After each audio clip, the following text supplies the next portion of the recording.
إن الحمد لله نحمده ونستعينه ونؤمن به ونتوكل عليه ونعوذ بالله من شرور أنفسنا ومن سيئات أعمالنا من يهده الله فلا مضل له ومن يضلل فلا هادي له أشهد أن لا إله إلا الله وحده لا شريك له وأشهد أن محمدا عبده ورسوله أرسله بالهدى ودين الحق ليظهره على الدين كله ولو كره المشركون اللهم صل على محمد وعلى آل محمد كما صليت على إبراهيم وعلى آل إبراهيم إنك حميد مجيد اللهم بارك على محمد وعلى آل محمد كما باركت على إبراهيم وعلى آل إبراهيم إنك حميد مجيد أما بعد فإن خير الكلام كلام الله وخير الهدي هدي محمد صلى الله عليه وسلم وشر الأمور محدثاتها وكل محدثة بدعة وكل بدعة ضلالة وكل ضلالة في النار أعوذ بالله من الشيطان الرجيم بسم الله الرحمن الرحيم يا أيها الذين آمنوا اتقوا الله حق تقاته ولا تموتن إلا وأنتم مسلمون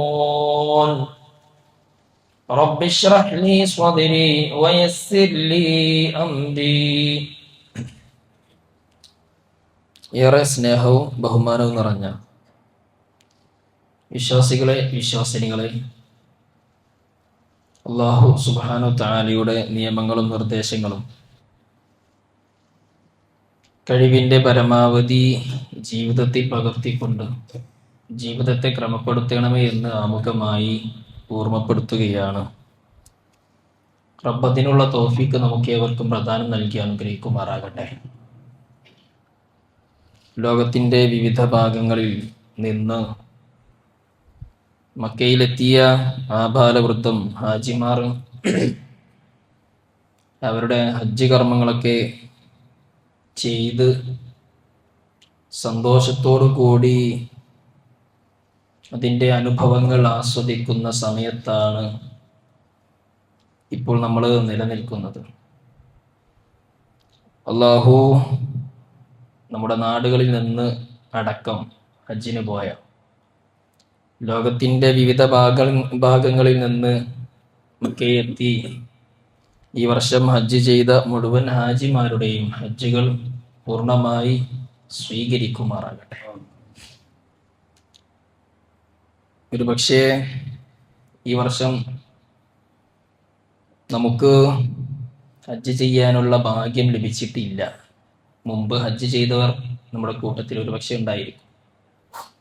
എന്നാൽ തീരെ ഹജ്ജ് ചെയ്യാൻ ഭാഗ്യം ലഭിച്ചിട്ടില്ലാത്ത അള്ളാഹുവിൻ്റെ പരിശുദ്ധമായ ഭവനത്തിൽ പോയി എന്നാൽ ഉത്കൃഷ്ടമായിട്ടുള്ള ആഗ്രഹങ്ങൾ വെച്ച് പുലർത്തുന്ന ഒരുപാട് ആളുകൾ നമ്മുടെ കൂട്ടത്തിലുണ്ട്.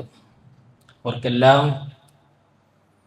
അവരുടെ ഉദ്ദേശശുദ്ധിക്കനുസരിച്ച് ഹജ്ജ് ചെയ്യാനുള്ള തൗഫീഖ് അള്ളാഹു നൽകി പ്രദാനം ചെയ്യുമാറാകട്ടെ. ഹജ്ജ് സമ്പത്തും കഴിവും സൗകര്യവുമുള്ള ഒരു വിശ്വാസിക്ക് നിർബന്ധ ബാധ്യതയാണ്. നമസ്കാരം പോലെ സമ്പത്തുള്ളവർ സക്കാത്ത് നൽകുന്നത് പോലെ നമ്മളൊക്കെ റമദാൻ മാസത്തിൽ നോമ്പനുഷ്ഠിക്കുന്നത് പോലെ ഇസ്ലാമിൻ്റെ പഞ്ചസ്തംഭങ്ങളിൽപ്പെട്ട സുപ്രധാനപ്പെട്ട ഒരു കർമ്മമാണ് കഴിവും പ്രാപ്തിയും ആരോഗ്യവും സമ്പത്തും സൗകര്യവുമുള്ളവർ ഹജ്ജ് ചെയ്യുക എന്നുള്ളത്. സല്ലല്ലാഹു അലൈഹി വസല്ലം പഠിപ്പിച്ചത് അങ്ങനെയാണ്. ബുനിയൽ ഇസ്ലാമു അലാ ഖംസിൻ, 5 കാര്യങ്ങളാൽ എടുക്കപ്പെട്ടതാണ് ഇസ്ലാം. ഷഹാദത്താണ് 1, നമസ്കാരമാണ് 2, സകാത്തുണ്ട് 3-ാമതായിട്ട്, നോമ്പുണ്ട് 4-ാമതായിട്ട്, ഹജ്ജാണ് 5-ാമത്തെ കാര്യം. മക്കയിലെത്തി ഇഹ്റാം ചെയ്ത് നേർക്കുനേരെ നമ്മുടെ ശരീരം കൊണ്ട് അവിടെ നേർക്കുനേരെ പോയി ഹജ്ജ് ചെയ്താലാണ് ഹജ്ജി എന്ന കർമ്മം വിടുക, സമ്പത്തും സൗകര്യമുള്ളവർ. എന്നാൽ സാധുക്കളായ സാധാരണക്കാരായ ആളുകളെ സംബന്ധിച്ചിടത്തോളം ഒരുപക്ഷെ ജീവിതത്തിൽ ഒരിക്കൽ പോലും ഹജ്ജ് ചെയ്യാൻ സാധ്യമായി എന്ന് വരില്ല. അതിനുള്ള കഴിവ് ഇല്ലാത്ത ഒരുപാട് ആളുകളുണ്ട്. പക്ഷെ ഹജ്ജിന്റെ കർമ്മങ്ങൾ ചെയ്യുന്നതിലൂടെ ഒരു മനുഷ്യന് ലഭിക്കുന്ന നേട്ടങ്ങൾ അറിഞ്ഞുകൊണ്ട് മനസ്സിലാക്കിക്കൊണ്ട് ഒരിക്കലെങ്കിലും ഹജ്ജ് ചെയ്യാൻ സാധിച്ചിരുന്നെങ്കിൽ ആഗ്രഹിക്കുന്നവരുണ്ട് നമ്മുടെ കൂട്ടത്തിൽ. ഹജ്ജിന്റെ പ്രതിഫലമായിട്ട് പ്രധാനമായിട്ട് നബി സല്ലല്ലാഹു അലൈഹി വസല്ലം പഠിപ്പിച്ച 2 കാര്യങ്ങൾ, 1 പാപങ്ങൾ മുഴുവനും അല്ലാഹു സുബ്ഹാനഹു വ തആല കഴുകിക്കളയുമെന്നുള്ളതാണ്. മൻ ഹജ്ജ ലില്ലാഹ്, ആരെങ്കിലും അള്ളാഹുവിന് വേണ്ടി ഹജ്ജ് ചെയ്തു, നല്ല നിയ്യത്തോടുകൂടി ആത്മാർത്ഥതയോടുകൂടി ഹജ്ജ് ചെയ്തു, ഫലം യർഫുസ്, ഭാര്യ ഭർത്തൃ സംസർഗത്തിൽ ഏർപ്പെട്ടില്ല, വലം യഫ്സുഖ്, അതുപോലെ തന്നെ ദുർവൃത്തികളൊന്നും ചെയ്തതുമില്ല, അള്ളാഹുവിന്റെ വജ്ഹ് മാത്രം ഉദ്ദേശിച്ചുകൊണ്ട് ആരെങ്കിലും മക്കയിൽ പോയി ആ പുണ്യഗേഹത്തിൽ പോയി ഹജ്ജ് ചെയ്താൽ റജഅ കയൗമ വലദതുഹു ഉമ്മു, നമ്മുടെ മാതാക്കൾ നമ്മെ എപ്രകാരമാണോ അവരുടെ ഉദരത്തിൽ നിന്ന് പ്രസവിച്ചത്, അന്ന് നമുക്കൊരു പാപവും ഇല്ലായിരുന്നല്ലോ, അതുപോലെ നമ്മൾ മടങ്ങി വരും നല്ല നിയ്യത്തോടുകൂടി ഹജ്ജ് ചെയ്താൽ എന്നാണ് നബി സല്ലല്ലാഹു അലൈഹി വസല്ലം പഠിപ്പിച്ചിട്ടുള്ളത്. ഹജ്ജിന്റെ ഒരു പ്രതിഫലം അതാണ്, പാപമില്ലാത്ത അവസ്ഥയിൽ മടങ്ങി വരും. 2-ാമതായി നബി സല്ലല്ലാഹു അലൈഹി വസല്ലം പഠിപ്പിച്ചിട്ടുണ്ട്, അൽ ഉംറതു ഇലൽ ഉംറ കഫാറത്തുൻ ലിമാ ബൈനഹുമാ, ഉംറ പാപങ്ങൾക്കുള്ള പരിഹാരമാണ്. വൽ ഹജ്ജുൽ മബ്റൂർ ലൈസ ലഹു ജസാഉൻ ഇല്ലൽ ജന്ന, സ്വർഗമല്ലാതെ ഹജ്ജിന് പ്രതിഫലമില്ല. ഹജ്ജിന്റെ ഏറ്റവും മഹത്തായ പ്രതിഫലം സ്വർഗപ്രവേശനമാണ്. ഈ 2 നേട്ടങ്ങളും അതിയായി ലഭിക്കണമെന്ന് അതിയായി ആഗ്രഹിക്കുന്നവരാണ് നമ്മൾ ഓരോരുത്തരും. പക്ഷേ സാമ്പത്തികമായി അതിനുള്ള കഴിവില്ല. നേരത്തെ നമ്മൾ പറഞ്ഞതുപോലെ മക്കയിലെത്തി ഹജ്ജ് ചെയ്തെങ്കിൽ മാത്രമേ അതിൻ്റെ കടമ വീടുകയുള്ളൂ. നേരെ മറിച്ച് നമ്മെപ്പോലുള്ള സാധുക്കളായ ആളുകൾ, സാധാരണക്കാരായ ആളുകൾക്ക് ഹജ്ജിന്റെ നേരത്തെ പറഞ്ഞ പ്രതിഫലങ്ങൾ ലഭിക്കാൻ വളരെ സിമ്പിളായിട്ടുള്ള, ലഘുവായിട്ടുള്ള, നമുക്കൊക്കെ വളരെ എളുപ്പത്തിൽ ചെയ്യാൻ പറ്റിയ ചില കർമ്മങ്ങൾ നബി സല്ലല്ലാഹു അലൈഹി വസല്ലം പഠിപ്പിച്ചു തന്നിട്ടുണ്ട്. സമയബന്ധിതമായി അതിൽ നിന്ന് ഏതാനും ചില കാര്യങ്ങളാണ് നിങ്ങളുടെ ശ്രദ്ധയിൽപ്പെടുത്തുന്നത്. 1, നേരത്തെ നമ്മൾ പറഞ്ഞതുപോലെ നല്ല നിയ്യത്തുണ്ടാവുക എന്നുള്ളതാണ്. ജീവിതത്തിൽ ഒരിക്കലെങ്കിലും എനിക്ക് ഹജ്ജ് ചെയ്യാൻ സാധിക്കണേ എന്ന് അടങ്ങാത്ത ആഗ്രഹമുണ്ടാവുകയും അതിനുവേണ്ടി റബ്ബിനോട് തേടിക്കൊണ്ടിരിക്കുകയും ചെയ്യുക. നല്ല നിയ്യത്തുകൾക്ക് അല്ലാഹു സുബ്ഹാനഹു വ തആല നല്ല പ്രതിഫലം ലഭിക്കുമെന്ന്, നൽകുമെന്ന് നബി സല്ലല്ലാഹു അലൈഹി വസല്ലം പഠിപ്പിച്ചിട്ടുണ്ട്.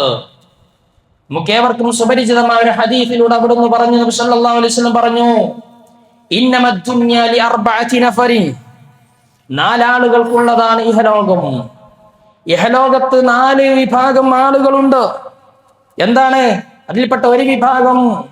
ഒരു മനുഷ്യന്റെ സവിശേഷത, അബ്ദിൻ, ഒരു മനുഷ്യൻ, ഒരു അടിമ, റസഖഹുല്ലാഹു മാലൻ വ ഇൽമ, അള്ളാഹു ആ മനുഷ്യനെ മാല് നൽകിയിട്ടുണ്ട്, സമ്പത്ത് നൽകിയിട്ടുണ്ട്, വ ഇൽമ, അറിവും നൽകിയിട്ടുണ്ട്. സമ്പത്തും അറിവും ഒരുപോലെ നൽകിയ മനുഷ്യൻ, ഒരുപോലെ നൽകപ്പെട്ട മനുഷ്യൻ, തനിക്ക് അല്ലാഹു നൽകിയ സമ്പത്ത് എങ്ങനെ വിനിയോഗിക്കണമെന്ന് അറിഞ്ഞ് മനസ്സിലാക്കിയ മനുഷ്യൻ, ആ മനുഷ്യൻ ഫഹുവ യത്തഖീ ഫീഹി റബ്ബഹു, ധനത്തിന്റെ വിഷയത്തിൽ അല്ലാഹുവിനെ സൂക്ഷിക്കുന്നു, വയസിലു ഫീഹി റഹിമഹു, അവന്റെ കുടുംബ ബന്ധം ചേർക്കുകയും ചെയ്യുന്നു, വയഅലമു ലില്ലാഹി ഫീഹി ഹഖ്ഖാ, അല്ലാഹുവിനോടുള്ള മുഴുവൻ ബാധ്യതകളും നിർവഹിക്കുകയും ചെയ്യുന്നു. സമ്പത്ത് ലഭിച്ചു, അല്ലാഹുവിന് ഇഷ്ടമുള്ള മാർഗത്തിൽ ചെലവഴിക്കുന്നു. ആ മനുഷ്യനെ കുറിച്ച് റസൂലുള്ളാഹി സ്വല്ലല്ലാഹു അലൈഹി വസല്ലം പറഞ്ഞു, ഫഹാദാ ബിഅഫ്ദലിൽ മനാസിൽ, അവൻ ഏറ്റവും ഉയർന്ന നിലയിലാണ്, അവനാണ് സൗഭാഗ്യവാൻ.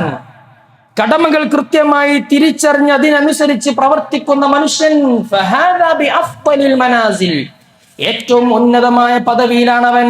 പക്ഷേ രണ്ടാമതൊരു മനുഷ്യൻ, അവന്റെ പ്രത്യേകത എന്താണ്? വഅബ്ദിൻ റസഖഹുല്ലാഹു ഇൽമാ, അല്ലാഹു അവന് അറിവ് മാത്രമാണ് നൽകിയത്.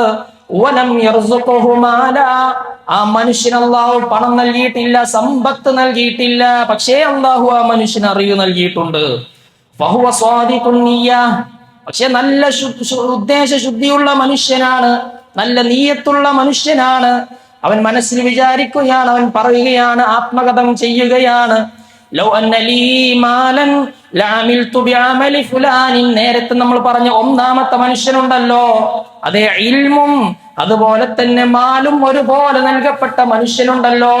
എനിക്കെങ്ങാനും സമ്പത്ത് നൽകിയിട്ടുണ്ടെങ്കിൽ, അള്ളാഹു എനിക്കെങ്ങാനും സമ്പത്ത് നൽകിയാൽ, ആ ഒന്നാമത്തെ മനുഷ്യനെ പോലെ അവൻ അവന്റെ സമ്പത്ത് കൊണ്ട് ദുനിയാവിൽ എന്തൊക്കെ നല്ല കാര്യങ്ങൾ ചെയ്യുന്നുണ്ടോ അതുപോലെ എനിക്കും ചെയ്യാമായിരുന്നല്ലോ എന്ന് നല്ല ഉദ്ദേശത്തോടുകൂടി, അസൂയയോടുകൂടിയല്ല, ആ മനുഷ്യൻ നല്ലത് ചെയ്യുന്നത് പോലെ എനിക്കും നന്മ ചെയ്യാമായിരുന്നല്ലോ, സാധുജനങ്ങൾക്ക് നൽകാമായിരുന്നല്ലോ, അള്ളാഹുവിന്റെ മാർഗത്തിൽ ചെലവഴിക്കാമായിരുന്നല്ലോ എന്നുള്ള നല്ല നീയത്തോടു കൂടിയ മനുഷ്യൻ പറയുകയാണ്, അവനെ പോലെ എനിക്കും ലഭിച്ചിരുന്നെങ്കിൽ ലഅമിൽതു ബിഅമലി ഫുലാൻ, ആ മനുഷ്യൻ ചെയ്യുന്നത് പോലെ ഞാനും ചെയ്യുമായിരുന്നു. രണ്ടാമത്തെ മനുഷ്യനെ കുറിച്ച് റസൂലുള്ളാഹി സ്വല്ലല്ലാഹു അലൈഹി വസല്ലം പറഞ്ഞു, ഫഹുവ ബിനിയ്യതിഹി, അവൻ ഉദ്ദേശിച്ചതിനനുസരിച്ചുള്ള പ്രതിഫലമുണ്ട്. അവൻ എന്ത് നല്ല ഉദ്ദേശമാണോ ഉദ്ദേശിച്ചത്, അതേ പ്രതിഫലം ആ മനുഷ്യനുണ്ട്. ഫഅജ്റുഹുമാ സവാ, അവർക്ക് രണ്ടുപേർക്കും തുല്യമായ പ്രതിഫലമാണുള്ളത്. ഒന്നാമത്തെ മനുഷ്യൻ സമ്പത്ത് കൊണ്ട് അധ്വാനിച്ചു, അതുപോലെ ഈ രണ്ടാമത്തെ മനുഷ്യൻ വിചാരിക്കുകയാണ്, എനിക്കും അതുപോലെ ഉണ്ടായിരുന്നെങ്കിൽ.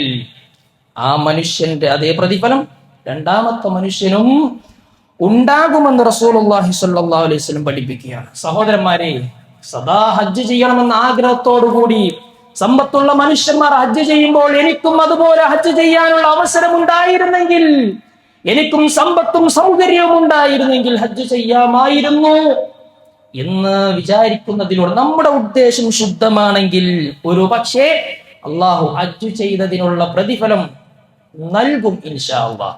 അതാണ് ഒന്നാമതായി സൂചിപ്പിക്കാനുള്ളത്, നല്ല നിയ്യത്തുണ്ടാവുക. രണ്ടാമതായിട്ട് നമുക്ക് ഏവർക്കും അറിയാവുന്ന സംഗതിയാണ് ഇശ്റാഖ് നമസ്കാരം നിർവഹിക്കുക എന്നുള്ളത്. പല ആളുകളും നിർവഹിക്കാറുള്ളതാണ്. എന്താണ് ഇശ്റാഖ് നമസ്കാരം? സുബഹി ജമാഅത്തിൽ പങ്കെടുക്കുക. ഒന്നാമതായി സുബഹി ജമാഅത്തിൽ പങ്കെടുത്തതിന് ശേഷം ദിക്റുകളും ദുആകളുമായിട്ട് സൂര്യോദയം വരെ നമ്മൾ നമസ്കരിച്ച പള്ളിയിൽ ഇരിക്കുകയും ദിക്റുകളും ദുആകളുമായിട്ട് കഴിഞ്ഞുകൂടുകയും എന്നിട്ട് 2 റക്അത്ത് നമസ്കരിക്കുകയും ചെയ്താൽ ഹജ്ജും ഉംറയും ചെയ്ത പരിപൂർണമായിട്ടുള്ള പ്രതിഫലം ലഭിക്കുമെന്ന് ജീവിതത്തിൽ ഒരിക്കൽ പോലും കളവ് പറഞ്ഞിട്ടില്ലാത്ത പ്രവാചകൻ സല്ലല്ലാഹു അലൈഹി വസല്ലം പഠിപ്പിക്കുകയാണ്. മഹാനായ ഇമാം തുർമുദി ഉദ്ധരിക്കുന്ന ഹദീസിൽ നമുക്ക് കാണാൻ സാധിക്കും, മൻ സ്വല്ലൽ ഗദാത ഫീ ജമാഅത്തിൻ. ഒന്നാമത്തെ കണ്ടീഷൻ, ഒന്നാമത്തെ നിബന്ധന, ഏതെങ്കിലും ഒരു മനുഷ്യൻ സുബഹി നമസ്കാരം ജമാഅത്തായിട്ട് നമസ്കരിച്ചു, ഇന്നുപോലും സുബഹിന്റെ ജമാഅത്തിൽ പങ്കെടുക്കാൻ നമ്മെ കൊണ്ട് സാധിച്ചിട്ടുണ്ടോ? നമ്മൾ ആലോചിക്കണം. മൻ സ്വല്ലൽ ഗദാത ഫീ ജമാഅത്തിൻ, സുബഹി ജമാഅത്ത് അതിൽ കൃത്യമായി പങ്കെടുത്തു, ثم قعد يذكر الله حتى تطلع الشمس, പിന്നെ സൂര്യൻ ഉദിക്കുന്നത് വരെ ദിക്റുകളും ദുആകളുമായിട്ട് അവന്റെ ആ മജ്ലിസിൽ തന്നെ ഇരുന്നു, അവൻ നമസ്കരിച്ച സ്ഥലത്ത് തന്നെ ഇരുന്നു. എന്നിട്ട് സൂര്യോദയത്തിന് ശേഷം രണ്ട് റക്അത്ത് നമസ്കരിക്കുകയും ചെയ്തു. നമ്മുടെയൊക്കെ ആധുനിക പള്ളിയിലുള്ള ക്ലോക്കുകളിൽ അതിന്റെ ഇഷ്റാഖിന്റെ സമയം കാണിച്ചിട്ടുണ്ടാകും, ഉദയത്തിന്റെ സമയം കാണിച്ചിട്ടുണ്ടാകും. സുബഹി നമസ്കാരം കഴിഞ്ഞ് അരമണിക്കൂറോ 3/4 മണിക്കൂറോ കഴിഞ്ഞിട്ടുണ്ടാകും, കുറച്ച് സമയമുള്ളൂ. ആ സമയം വരെ ആരെങ്കിലും ഇരുന്ന് ഉദയത്തിന് ശേഷം ഒരു 15-20 മിനിറ്റ് കഴിഞ്ഞതിന് ശേഷം, അതെ സൂര്യൻ ഉദിച്ചുകൊണ്ടിരിക്കുമ്പോൾ നമസ്കരിക്കാൻ പാടില്ലല്ലോ, അതിന് ശേഷം ആരെങ്കിലും നമസ്കരിച്ചാൽ 2 റക്അത്ത് നമസ്കരിച്ചാൽ കാനത് ലഹു കഅജ്രി ഹജ്ജത്തിൻ വ ഉംറഹ്. നബി സല്ലല്ലാഹു അലൈഹി വസല്ലം പറയുകയാണ്, അങ്ങനെ നിർവഹിച്ച സുബഹി ജമാഅത്തിൽ പങ്കെടുത്ത് ദിക്റുകളും ദുആകളുമായി കഴിഞ്ഞുകൂടി സൂര്യോദയത്തിന് ശേഷം 2 റക്അത്ത് നമസ്കരിക്കുകയും ആ നമസ്കാരത്തിനാണ് സ്വലാത്തുൽ ഇശ്റാഖ് എന്ന് പറയുന്നത്. അങ്ങനെ ആ സ്വലാത്തുൽ ഇശ്റാഖ് നമസ്കരിച്ച് അങ്ങനെ പിരിഞ്ഞു പോകുന്ന മനുഷ്യന് അവന്റെ ഉദ്ദേശ ശുദ്ധിക്കനുസരിച്ച് കാനത് ലഹു കഅജ്രി ഹജ്ജത്തിൻ വ ഉംറഹ്, ഉംറയും ഹജ്ജും ചെയ്ത പ്രതിഫലമുണ്ട്. സാധുക്കളായ നമുക്കൊക്കെ നേടിയെടുക്കാവുന്നതാണ്. എന്നിട്ട് റസൂലുള്ളാഹി സ്വല്ലല്ലാഹു അലൈഹി വസല്ലം ആവർത്തിച്ച് പറഞ്ഞു, താമത്തിൻ, ഒരു സംശയം വേണ്ട, താമത്തിൻ താമത്തിൻ താമത്തിൻ,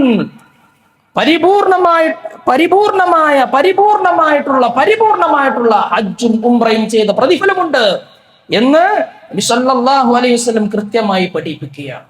അതുകൊണ്ട് സഹോദരന്മാരെ, രണ്ടാമത്തെ കാര്യം അതാണ്, സ്വലാത്തുൽ ഇശ്റാഖിന്റെ കാര്യം ശ്രദ്ധിക്കണം. അതിന് ആദ്യം സ്വലാത്തുൽ സുബഹി നമസ്കാരം, സ്വലാത്തുൽ ഫജ്ർ ജമാഅത്തായി നമസ്കരിക്കണം. അതിനൊക്കെ നമ്മൾ ശ്രദ്ധിക്കേണ്ടതുണ്ട്. മൂന്നാമതൊരു കാര്യം കൂടി നിങ്ങളുടെ ശ്രദ്ധയിൽപ്പെടുത്തട്ടെ. പള്ളിയിലേക്ക് ഇൽമ് നേടാനോ ഇൽമ് പഠിപ്പിക്കാനോ വേണ്ടി പോവുക. ഒന്നുകിൽ ഇൽമ് നേടാൻ വേണ്ടി പോവുക. പള്ളിയിലേക്ക് നമസ്കാരത്തിനോടൊപ്പം തന്നെ നമ്മുടെ പള്ളികളിലൊക്കെ ജനങ്ങൾക്ക് മതം പഠിക്കാനുള്ള അവസരം ഉണ്ടാക്കി കൊടുക്കണം. നമ്മുടെ ഈ പള്ളി അതിനുള്ള ഒരു കേന്ദ്രമാണ്. ഇവിടെ ഒരുപാട് ക്ലാസ്സുകൾ നടക്കാറുണ്ട്, മാഷാ അല്ലാഹ്. അതൊക്കെ നമ്മൾ ഉപയോഗപ്പെടുത്തണം. അങ്ങനെ പള്ളിയിലേക്ക് ഇൽമ് നേടാനോ ഇൽമ് പഠിപ്പിക്കാനോ വേണ്ടി ഒരു മനുഷ്യൻ പോകുന്നു, ആ മനുഷ്യനും ഹജ്ജ് ചെയ്ത പ്രതിഫലമുണ്ട് എന്ന് നബി സല്ലല്ലാഹു അലൈഹി വസല്ലം പറഞ്ഞു. മൻ ഗദാ ഇലൽ മസ്ജിദ്, ആരെങ്കിലും ഒരു മനുഷ്യൻ, ഏതെങ്കിലും ഒരു മനുഷ്യൻ പള്ളിയിലേക്ക് പോവുകയാണ്, എന്തിനാ പോകുന്നത്? ലാ യുരീദു ഇല്ലാ അൻ യതഅല്ലമ ഖൈറൻ ഔ യഅലമഹു, ഒന്നുകിൽ ഇൽമു പഠിക്കാനാണ്, നന്മ പഠിക്കാനാണ്, അല്ലെങ്കിൽ പഠിപ്പിക്കാനാണ്. കാന ലഹു കഅജ്രി ഹാജിൻ താമ്മൻ ഹജ്ജതുഹു, ഹജ്ജ് ചെയ്ത ഒരു മനുഷ്യന്റെ പ്രതിഫലം ആ മനുഷ്യനുമുണ്ട്. ത്വാലിബുൽ ഇൽമുനുണ്ട്, ത്വലബുൽ ഇൽമ്, ഇൽമ അന്വേഷിക്കുന്ന മനുഷ്യന്, ത്വാലിബിന്, അതുപോലെ തന്നെ അത് പഠിപ്പിക്കുന്ന മുഅല്ലിമിനും ഇത്തരത്തിൽ ഹജ്ജ് ചെയ്ത പ്രതിഫലമുണ്ട് എന്ന് നമ്മൾ ഓരോരുത്തരും മനസ്സിലാക്കി. പല സദസ്സുകളും ഇരിക്കുന്നവരാണ് നമ്മൾ. ആവശ്യമുള്ളതും അനാവശ്യമായതും അതുപോലെ തന്നെ ഒരു ആവശ്യമില്ലാത്ത സദസ്സുകളിൽ ഒരുപാട് സമയങ്ങൾ വിനിയോഗിക്കുന്നവരാണ് നമ്മൾ. പക്ഷേ നമ്മുടെ തൊട്ടു മുമ്പിൽ അള്ളാഹുവിന്റെ ദീൻ ചർച്ച ചെയ്യുന്ന സദസ്സിൽ ഒരു അരമണിക്കൂറോ 1/4 മണിക്കൂറോ സുബഹിക്ക് ശേഷമുള്ള 5 മിനിറ്റോ ആ ഒരു ക്ലാസ് തുടങ്ങുമ്പോഴേക്കും എഴുന്നേറ്റു പോകുന്ന ഒരവസ്ഥ പലപ്പോഴും പല പള്ളികളിലും നമുക്ക് എന്തോ ഒരു അലർജി ഉണ്ടാകുന്നത് പോലെ. ഒരു ഹദീസ് കേട്ടാൽ, ഒരു ആയത്ത് കേട്ടാൽ വല്ലാത്തൊരു വൈമനസ്യം ഉണ്ടാകുന്നത് പോലെ ഉണ്ടാകാൻ പാടില്ല. ഇൽമിനോടൊപ്പം ഒരു ഹുബ്ബ് വേണം. അതാര് പറഞ്ഞാലും നല്ലതാണെങ്കിൽ സുന്നത്തിനോടും അതുപോലെ തന്നെ ഖുർആനിനോടും നീതി പുലർത്തുന്ന തരത്തിൽ നല്ല സംസാരങ്ങൾ കേൾക്കുമ്പോ അതിന്റെ നേരെ കൊഞ്ഞനം കുത്തി തിരിഞ്ഞു പോകുന്ന അവസ്ഥ നമ്മളിൽ നിന്നുണ്ടാകാൻ പാടില്ല. നല്ലത് കേൾക്കുക, അത് ജീവിതത്തിൽ പകരുക. 3 കാര്യങ്ങളാണ് നിങ്ങളുടെ ശ്രദ്ധയിൽപ്പെടുത്തിയത്. ഒന്ന്, നല്ല നിയ്യത്തുണ്ടാകണം. രണ്ടാമത്തെ കാര്യം സ്വലാത്തുൽ ഇശ്റാഖിന്റെ കാര്യമാണ്. മൂന്നാമത്തെ കാര്യം പള്ളിയിലേക്ക് ഇൽമ അന്വേഷിച്ചുകൊണ്ടോ അതുപോലെ തന്നെ ഇൽമ പഠിപ്പിക്കാനോ വേണ്ടി പോകുന്നത്. ഈ 3 വിഭാഗത്തിന്റെ കൂട്ടത്തിലും നമ്മൾ ഉൾപ്പെടണം. എങ്കിൽ ഹജ്ജ് ചെയ്ത പ്രതിഫലം സാധുക്കളായ നമുക്കും ലഭിക്കും. അള്ളാഹു അതിനുള്ള തൗഫീഖ് നമുക്ക് ഏവർക്കും പ്രദാനം നൽകി അനുഗ്രഹിക്കുമാറാകട്ടെ.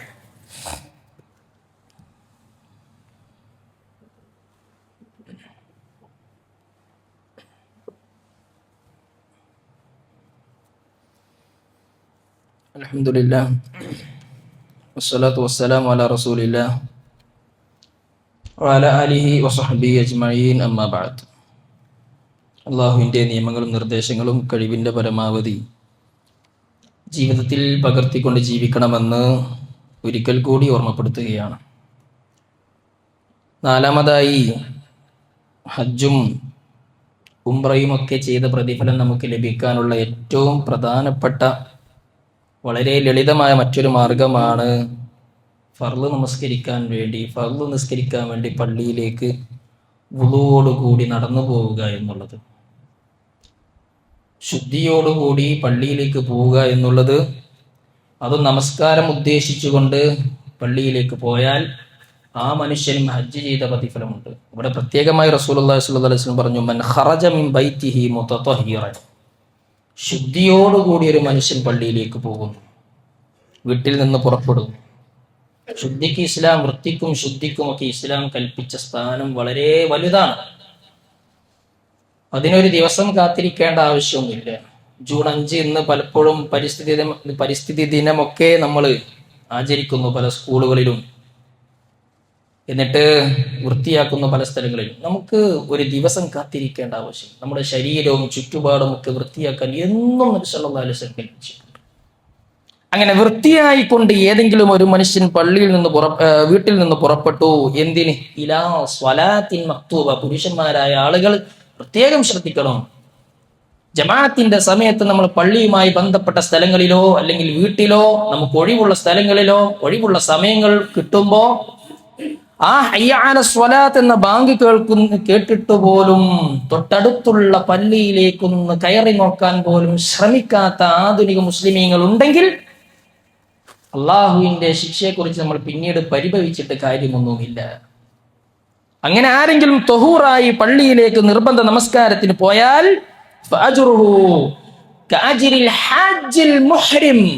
ഇഹ്റാം കെട്ടിയ ഹാജിയുടെ അതേ പ്രതിഫലം ഈ മനുഷ്യനുമുണ്ട്. ഏത് മനുഷ്യനെ? വുളുവോടുകൂടി വീട്ടിൽ നിന്ന് പള്ളിയിലേക്ക് പുറപ്പെട്ട മനുഷ്യനെ അതേ പരിപൂർണമായിട്ടുള്ള ഹജ്ജ് ചെയ്ത പ്രതിഫലമുണ്ട്. നിർബന്ധ നമസ്കാരത്തിന് ഹജ്ജ് ചെയ്ത പ്രതിഫലവും, അതുപോലെ തന്നെ ളുഹാ പോലെയുള്ള സുന്നത്ത് നമസ്കാരങ്ങൾക്ക് വേണ്ടി പുറപ്പെട്ടാൽ ഉംറയുടെ പ്രതിഫലമുണ്ട് എന്ന് മറ്റൊരു ഹദീസിൽ നമുക്ക് കാണാൻ സാധിക്കും. സല്ലല്ലാഹു അലൈഹി വസല്ലം പറഞ്ഞു, മൻ മശാ ഇലാ സ്വലാത്തിൻ മക്തൂബത്തിൻ ഫിൽ ജമാഅ. ജമാഅത്ത് നമസ്കാരത്തിൽ പങ്കെടുക്കാൻ വേണ്ടി, നിർബന്ധമായിട്ടുള്ള ജമാഅത്ത് നമസ്കാരത്തിൽ പങ്കെടുക്കാൻ വേണ്ടി ഏതെങ്കിലും ഒരു മനുഷ്യൻ പള്ളിയിലേക്ക് നടന്നു പോയാൽ ഫഹിയ കഹജ്ജത്തിൻ, അത് ഹജ്ജിന്റെ പ്രതിഫലത്തെ പോലെയാണ്. വമൻ മശാ ഇലാ സ്വലാത്തി തതവ്വുഇൻ. സുന്നത്ത് നമസ്കാരത്തിന് വേണ്ടിയാണ് ഒരു മനുഷ്യൻ തറാവീഹ് പോലെ, ദുആ നമസ്കാരം പോലെ അങ്ങനെയുള്ള നമസ്കാരത്തിന് വേണ്ടിയാണ് ഒരു മനുഷ്യൻ പോകുന്നത് എങ്കിൽ ഫഹിയ കഉംറത്തിൻ, അത് ഉംറക്ക് തുല്യമാണ് എന്ന് പോലും പ്രവാചകൻ സ്വല്ലല്ലാഹു അലൈഹി വസല്ലം പഠിപ്പിക്കുന്നതായി നമുക്ക് കാണാൻ സാധിക്കും. അവസാനമായിട്ട് ഒന്നുകൂടി നിങ്ങളുടെ ശ്രദ്ധയിൽപ്പെടുത്തട്ടെ, നമ്മളേവരും അധികം ആളുകളും, എല്ലാവരെയും അല്ല പറയുന്നത്, അധികം ഞാൻ ഉൾപ്പെടെയുള്ള ആളുകളെ സംബന്ധിച്ചാണ് പറയുന്നത്, ഫർള് നമസ്കാരം കഴിഞ്ഞ് പെട്ടെന്ന് എഴുന്നേറ്റ് പോകുന്ന അവസ്ഥ ഉണ്ടാകരുത്.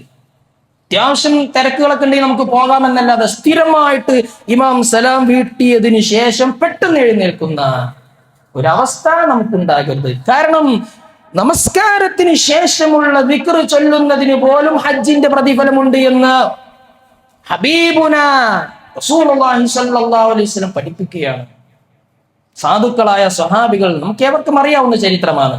സാധുക്കളായ സ്വഹാബത്ത് റസൂലുള്ളാഹി സ്വല്ലല്ലാഹു അലൈഹി വസല്ലമയോട് പരിഭവം പറഞ്ഞു, അല്ലയോ റസൂലുള്ളാഹ്, സമ്പന്നരായ ആളുകൾ ഒരുപാട് പ്രതിഫലം നേടിക്കൊണ്ടു പോകുന്നു, ഞങ്ങൾ നമസ്കരിക്കുന്നത് പോലെ അവരും നമസ്കരിക്കുന്നു. യുസല്ലൂന കമാ നുസല്ലി വയസൂമൂന കമാ നസൂം. നമ്മൾ നോമ്പനുഷ്ഠിക്കുന്നത് പോലെ അവരും നോമ്പനുഷ്ഠിക്കുന്നു. ഞങ്ങൾ ചെയ്യുന്ന പ്രവർത്തനമൊക്കെ സമ്പത്തുള്ള മനുഷ്യന്മാർ ചെയ്യുന്നുണ്ട്, പക്ഷെ ഞങ്ങളെക്കാളും ഒരു മേന്മ അവർക്കുണ്ട്. വലഹും ഫദ്ലും മിൻ അംവാലിൻ. ഞങ്ങൾക്കില്ലാത്തത് അവർക്കൊന്നുണ്ട്, അത് ധനമാണ്. ധനം കൊണ്ട് അവർ സാധുക്കളെ സഹായിക്കുന്നുണ്ട്, സക്കാത്ത് നൽകുന്നുണ്ട്. അവരോടൊപ്പം ഞങ്ങൾക്ക് എത്താൻ സാധിക്കുന്നില്ലല്ലോ എന്ന പരിഭവം പ്രവാചകൻ സല്ലല്ലാഹു അലൈഹി വസല്ലമയോട് പറഞ്ഞപ്പോ സല്ലല്ലാഹു അലൈഹി വസല്ലം പഠിപ്പിച്ചു കൊടുക്കുകയാണ്, പോംവഴി, സൊല്യൂഷൻ പറഞ്ഞു കൊടുക്കുകയാണ്. നിങ്ങൾ എന്ത് ചെയ്യണം? അവരോടൊപ്പം എത്താൻ സമ്പത്തുള്ള മനുഷ്യന്മാർ ഹജ്ജ് ചെയ്യുമ്പോൾ, സമ്പത്തുള്ള മനുഷ്യന്മാർ സക്കാത്ത് നൽകുമ്പോൾ, സമ്പത്തുള്ള മനുഷ്യന്മാർ സദഖാത്തുകൾ നൽകുമ്പോൾ അവരോടൊപ്പം നിങ്ങൾക്ക് എത്താൻ നിങ്ങളെ പര്യാപ്തമാക്കുന്നതാണ്. തുസബ്ബിഹൂന വതഹ്മദൂന വതുകബ്ബിറൂന ഖൽഫ കുല്ലി സലാത്തിൻ ഖൽഫ കുല്ലി സ്വലാത്തിൻ 33. ഓരോ ഫർദ് നമസ്കാരത്തിന് ശേഷവും അതെ സുബ്ഹാനല്ലാഹ് അൽഹംദുലില്ലാഹ് അല്ലാഹു അക്ബർ എന്ന് 33 തവണ ചൊല്ലിക്കോളൂ. അതേ പ്രതിഫലം നിങ്ങൾക്കും ലഭിക്കും. അതുകൊണ്ട് സഹോദരന്മാരെ അവസാനിപ്പിക്കുകയാണ്. 5 കാര്യങ്ങൾ മാത്രമാണ് നിങ്ങളെ ശ്രദ്ധയിൽപ്പെടുത്തിയത്. അത് നമ്മുടെ ഓരോരുത്തരുടെയും മനസ്സിൽ എപ്പോഴും ഉണ്ടാകണം. ഹജ്ജ് ചെയ്യാൻ സാധിക്കുന്നില്ലല്ലോ എന്ന് പരിഭവം ഉണ്ടാകുമ്പോഴും അതേ റസൂലുള്ളാഹി സ്വല്ലല്ലാഹു അലൈഹി വസല്ലം പഠിപ്പിച്ചിട്ടുള്ള ഈ മാർഗങ്ങളൊക്കെ നമ്മൾ കൃത്യമായി ശീലിക്കാനും അത് ജീവിതത്തിൽ കൊണ്ടുവരാനും നമ്മൾക്ക് ശ്രദ്ധിക്കണം. നമസ്കാരത്തിന്റെ കാര്യമായാലും, ദിക്റിന്റെ കാര്യമായാലും, സ്വലാത്തുൽ ഇശ്റാഖിന്റെ കാര്യമായാലും, അറിവ് നേടുന്നതിന്റെ കാര്യമായാലും, നല്ല നിയ്യത്തിന്റെ കോലത്തിലും നമ്മൾ ഓരോരുത്തരും ഹജ്ജിന്റെ പ്രതിഫലം എനിക്ക് ലഭിക്കണമെന്നുള്ള അടങ്ങാത്ത ആഗ്രഹത്തോടുകൂടി ഈ കർമ്മങ്ങളൊക്കെ ചെയ്യാൻ നമ്മൾ ശ്രദ്ധിക്കുക. അതിനുള്ള തൗഫീഖിന് വേണ്ടി അള്ളാഹുവിനോട് പ്രാർത്ഥിക്കുക. അത്തരത്തിൽ നല്ല സ്വാലിഹ്യങ്ങളുടെ കൂട്ടത്തിൽ അള്ളാഹു സുബ്ഹാനഹു വ തആല നമ്മേവരെയും ഉൾപ്പെടുത്തി അനുഗ്രഹിക്കുമാറാകട്ടെ. അള്ളാഹുവേ, നാളെ ഒരു കൂട്ടം ആളുകൾ സ്വർഗത്തിലേക്കും ഒരു കൂട്ടം ആളുകൾ നരകത്തിലേക്കും ആനയിക്കപ്പെടുമ്പോൾ സ്വർഗത്തിലേക്ക് ആനയിക്കപ്പെടുന്ന മഹാഭാഗ്യവാന്മാരുടെ കൂട്ടത്തിൽ ഞങ്ങളെ നീ ഉൾപ്പെടുത്തി അനുഗ്രഹിക്കണം റഹ്മാനെ. അള്ളാഹുവെ, ലോകത്തിന്റെ അഷ്ടഭാഗങ്ങളിൽ നിന്ന് ഹജ്ജിനെത്തിയ ഒരുപാട് ഹാജിമാരുണ്ട്. അള്ളാഹുവെ, ഞങ്ങളുടെ നാട്ടിൽ നിന്ന് പോലും ഹജ്ജിന് പോയ ഹാജിമാരുണ്ട്. അള്ളാഹുവെ, എല്ലാവരുടെയും ഹജ്ജുകൾ മഖബൂലും മബ്റൂറുമായിട്ട് നീ നിന്റെ അവരുടെ കർമ്മരേഖകളിൽ രേഖപ്പെടുത്തണേ റഹ്മാനെ. അള്ളാഹുവെ, മുസ്ലിം ആയതിന്റെ പേരിൽ ലോകത്തിന്റെ വിവിധ ഭാഗങ്ങളിൽ പീഡനങ്ങൾ അനുഭവിച്ചു കൊണ്ടിരിക്കുന്ന മുസ്ലിം സുഹൃത്തുക്കളുണ്ട്. അള്ളാഹു എല്ലാവർക്കും അമ്നോടുകൂടി ഇസ്സത്തോടുകൂടി ജീവിക്കാനുള്ള തൗഫീഖിനെ നീ പ്രദാനം ചെയ്യണ റഹ്മാനെ. അള്ളാഹുവെ, രോഗികളായ ഒരുപാട് ആളുകൾ ആശുപത്രികളിലും വീടുകളിലുമായിട്ട് കഴിഞ്ഞുകൂടുന്നുണ്ട്. അള്ളാഹുവെ, അവരുടെ എല്ലാവരുടെയും രോഗങ്ങൾക്ക് പരിപൂർണമായിട്ടുള്ള ശിഫാഇനെ നീ പ്രദാനം ചെയ്യണ റഹ്മാനെ. അള്ളാഹുവെ, ഞങ്ങളിൽ നിന്ന് മരണപ്പെട്ടു പോയ ഞങ്ങളുടെ നല്ലവരായ മാതാപിതാക്കൾ, സഹോദരി സഹോദരന്മാർ, കുടുംബമിത്രാദികൾ, ആദർശ ബന്ധുക്കൾ, ഉസ്താദുമാർ, അള്ളാഹു എല്ലാവരുടെയും ഖബറുകൾ നീ വിശാലമാക്കി കൊടുക്കുകയും അവരെയും ഞങ്ങളെയും നീ നിന്റെ ജന്നാത്തുൽ ഫിർദൗസിൽ ഒരുമിച്ച് ചേർത്ത് അനുഗ്രഹിക്കുകയും ചെയ്യണേ റഹ്മാനെ. അള്ളാഹു മരണപ്പെടുന്ന സമയത്ത് ലാ ഇലാഹ ഇല്ലല്ലാഹ് എന്ന കലിമത്തു തൗഹീദ് ഉച്ചരിച്ചുകൊണ്ട് മരിക്കാനുള്ള മഹാ തൗഫീഖും ഭാഗ്യവും ഞങ്ങൾക്ക് ഏവർക്കും നീ പ്രദാനം നൽകി അനുഗ്രഹിക്കണേ റഹ്മാനെ. അല്ലാഹുമ്മ ഗഫിർ ലിൽ മുഅ്മിനീന വൽ മുഅ്മിനാത്ത് വൽ മുസ്ലിമീന വൽ മുസ്ലിമാത്ത് الأحياء منهم والأموات إنك مجيب الدعوات ويا قاضي الحاجات. ربنا آتنا في الدنيا حسنة وفي الآخرة حسنة وقنا عذاب النار. ربنا تقبل منا دعاءنا إنك أنت السميع العليم وتب علينا إنك أنت التواب الرحيم واغفر لنا يا غافر المذنبين وارحمنا يا أرحم الراحمين والحمد لله رب العالمين وصلى الله على نبينا محمد وعلى آله وصحبه أجمعين.